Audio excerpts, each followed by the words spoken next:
रायपुर में वित्त मंत्री ओपी चौधरी ने नगरीय निकाय पंचायत और उपचुनाव को लेकर कहा कि भाजपा सभी जगह मजबूती से चुनाव लड़ रही है। उन्होंने कहा कि पिछले निकाय चुनाव में भाजपा को ऐतिहासिक जीत मिली थी और इस बार भी जनता का आशीर्वाद पार्टी को मिलेगा।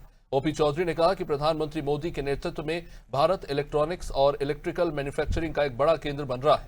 वहीं निवेश को लेकर उन्होंने कहा कि मुख्यमंत्री, उद्योग मंत्री और विभागीय अधिकारी लगातार इन्वेस्टर्स मीट और रोड शो कर रहे हैं। इससे छत्तीसगढ़ में तेजी से निवेश बढ़ रहा है। भारतीय जनता पार्टी सभी जगह अच्छे से चुनाव लड़ रही है। नगरीय निकायों में पहले भी आपने बड़ी सफलताएं भारतीय जनता पार्टी की देखी हैं। आज तक छत्तीसगढ़ बनने के बाद छत्तीसगढ़ के इतिहास में कांग्रेस या भाजपा की किसी की भी इतनी बड़ी विक्ट्री नहीं हुई थी जितनी बड़ी विक्ट्री पिछले नगरीय निकाय चुनाव में हुई। हमारे मुख्यमंत्री जी के नेतृत्व में फिर से जनता का आशीर्वाद निश्चित रूप से प्राप्त होगा।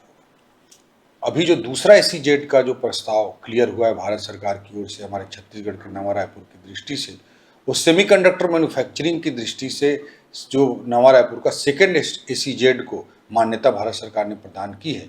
SEZ बनने से, स्पेशल इकोनॉमिक जोन बनने से वर्ल्ड के एक्सपोर्ट के लिए, वर्ल्ड में कंपटीशन के लिए प्रिपेयर्ड होता है कोई यूनिट। और छत्तीसगढ़ में इस तरह के 2 SEZ स्पेशल इकोनॉमिक जोन की मंजूरी नवा रायपुर में मिलना छत्तीसगढ़ को एक नई ऊंचाई पर पहुंचाने की दिशा में अत्यंत महत्वपूर्ण है कि आदरणीय मुख्यमंत्री जी स्वयं जाकर के निवेश संबंधी रोड शो करते हैं। हमारे उद्योग मंत्री जी लगातार परिश्रम करते हैं, CSIDC के लोग लगातार परिश्रम करते हैं और वित्त विभाग की ओर से जो उसके लिए आवश्यक सहयोग रहता है उसको हमेशा प्रगति लाने का पूरा प्रयास करते हैं। इसमें इसी कारण से आज तेजी से निवेश संभव हो पा रहा है और छत्तीसगढ़ में बहुत तेजी से इस दिशा में आगे बढ़े।